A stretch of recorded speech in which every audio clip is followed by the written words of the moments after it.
I'm going to make some semi-manual sourdough bread. I say semi-manual because I'm not going to knead it myself. I'm going to use a mixer machine. So I've got all the ingredients together. I'm going to make 2 kilograms of mix. So I've got, on the left there, I've got some starter, which is bubbling nicely. I've got 600 mils or 600 grams. Flour, plain white bread flour, I've got 1 kilogram. I've got warm spring water or bottled water still. That's between 40 and 50 degrees C. And I've got 300 mils.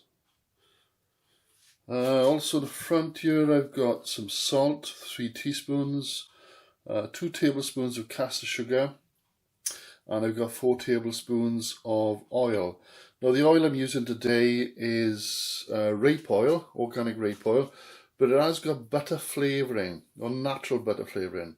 I actually get this from IKEA. They've got some lovely oils there. They've got butter flavouring, thyme flavouring, garlic flavouring, or wild garlic flavouring, and also dill flavouring. But the flavourings are natural flavourings. So I'm going to put all these into the mixing bowl. Now, always use, if you're using a mixing bowl to make bread, use a dough wok, which is shaped like that. So I'm just going to empty all the ingredients into the mixing bowl. So just pause. I put the wet ingredients in first to get everything going. It's always better when you're making bread, whether it's in a bread maker or in a mixing bowl. Put the wet ingredients in first because you won't get too much sticking with the flour at the bottom of the mixing bowl. So I've mixed in there. I've got the water, I've got the oil, I've got the sugar and salt. So next I'm going to put in the starter. The starter's tipped in. I use a spatula to remove as much as I could from the jug.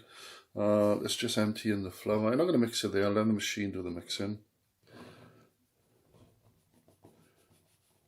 That's 1 kilogram of flour. So I'll just put it onto the mixing machine. Again, I'll need 2 hands to do that. The flour is now into the mixing bowl. Just going to bring that down.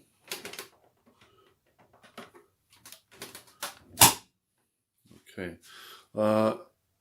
You can see on this mixing machine it's got a safety guard, so you can't put your fingers in. So I'll just turn that on. You need to turn it on. Mains. We'll start off with a low speed. I'm just going to do it. We get things in focus. Let's make a bit of noise. So what I'm going to do now, I'll gradually increase the speed of that. We'll turn up to 2. What I'll do, I'll pause the video. Obviously it's a bit noisy. The next time I turn the video on, you'll see I would have mixed it to an elastic consistency.